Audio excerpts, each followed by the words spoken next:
Youssef Slaoui, chef de la division de l'Afrique occidentale et orientale au ministère des Affaires étrangères et de la coopération. Nous avons eu le plaisir de prendre part aujourd'hui à un séminaire très important qui porte sur les facteurs de stabilité et de sécurité et de développement en Afrique. C'est un séminaire organisé par l'IRES.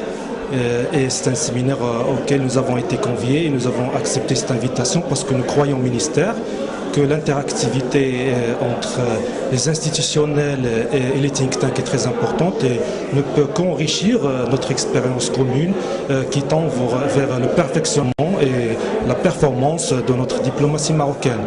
Alors j'ai eu le plaisir d'intervenir sur une thématique qui concerne la contribution du Maroc à la coopération régionale et internationale en matière de maintien de la paix et de la sécurité. Et donc j'ai insisté sur le rôle que joue le Maroc sur plusieurs plans, à la fois dans le cadre du multilatéralisme et qui concerne un peu le facteur marocain en termes de maintien de la paix et de la sécurité au niveau des Nations Unies et le rôle que joue le Maroc pour la stabilité de l'Afrique et sa participation à différentes missions de maintien de la paix, notamment la MONUSCO en République démocratique du Congo et l'ONUCI en République de Côte d'Ivoire. Alors nous avons aussi une contribution très riche et qui est appréciée par nos partenaires, à la fois régionaux et internationaux, celle qui fait du Maroc un acteur crédible et responsable dans sa sous-région. Et donc ça se traduit par notre contribution au niveau des groupements sous-régionaux, notamment la CEDEAO et la CENSAD.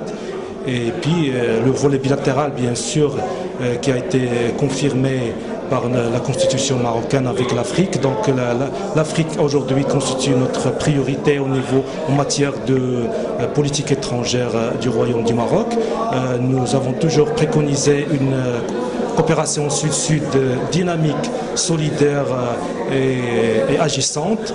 Alors la tournée royale récente dans plusieurs pays de l'Afrique subsaharienne, notamment en Afrique centrale et occidentale, a pu donner un exemple éloquent de cette solidarité, de cette coopération que nous voulons baser sur un partenariat bien sûr gagnant-gagnant, un partenariat où le développement humain est donné comme priorité et où le Maroc a une expertise et un savoir-faire.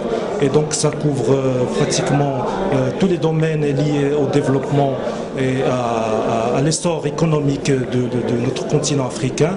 Et ça touche plusieurs domaines, et avec bien sûr l'implication du secteur privé qui tend aussi à entreprendre beaucoup d'actions et qui vont dans le sens d'assurer la stabilité et l'essor de tout le continent. Merci.